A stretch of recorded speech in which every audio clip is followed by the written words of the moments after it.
YCP నుంచి suspension వేటుకు గురైన MLC Duvvada Srinivasarao బీజేపీలో చేరనున్నారనే ఊహాగానం మొదలయ్యాయి. ఇటీవల ఒక టీవీ ఛానల్కి ఇచ్చిన ఇంటర్వ్యూలో తన రాజకీయ భవిష్యత్తుపై దువ్వాడ ఆసక్తికర వ్యాఖ్యలు చేశారు. వైసీపీ నుంచి తను సస్పెండ్ చేసినా ఆ పార్టీ అధ్యక్షుడు జగన్మోహన్ రెడ్డి భక్తుడిగానే కొనసాగుతాడని దువ్వాడ స్పష్టం చేశారు.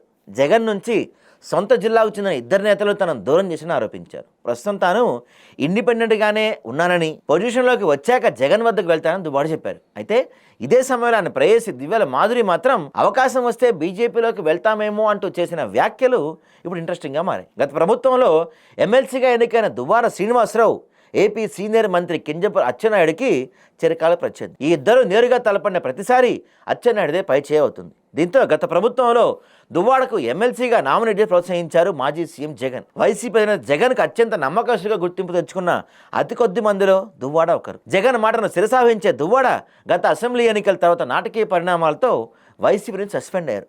అయితే పార్టీ వేటు వేసినా ఆయన ఇప్పటికీ జగన్ అభిమానిగానే సానుభూతిపరుగా కొనసాగడానికి ఎక్కువ ఇంపార్టెన్స్ ఇస్తున్నారు. 2024 అసెంబ్లీ ఎన్నికల తర్వాత ఆయన వ్యక్తిగత జీవితంలో నెలకొన్న వివాదాల కారణంగా వైసీపీ నుంచి సస్పెండ్కి గురయ్యారు దువ్వాడ.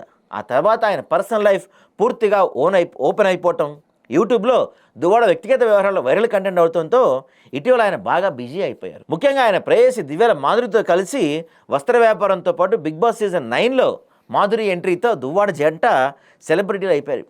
ఇక తాజాగా తనను హత్య చేసేందుకు మాజీ మంత్రి ధర్మాన కృష్ణదాస్ స్కెచ్ వేస్తున్నారంటూ శ్రీకాకుళం ఎస్పీకి ఫిర్యాదు చేయడమే కాకుండా అర్ధరాత్రి జాతీయ రహదారిపై హల్చల్ చేసిన దువ్వాడ మరోసారి రాజకీయంగా దుమారం రేపారు.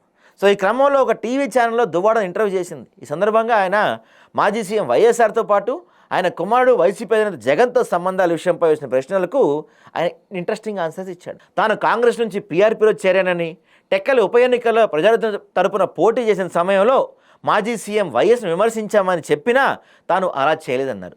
అదేవిధంగా జగన్ నుంచి తనను దూరం చేయాలని చూస్తున్నా తాను మాత్రం జగన్ అభిమానిగానే కొనసాగుతానని స్పష్టం చేస్తున్నారు.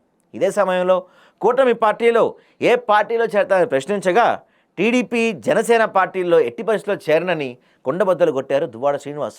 అయితే బీజేపీలోకి చేరతారా అంటూ ప్రశ్నించగా దువ్వాడ ప్రేయసి మాధురి కల్పించుకొని అవకాశం ఇస్తే చేరతామేమో అంటూ వ్యాఖ్యానించడం హైలైట్ పాయింట్.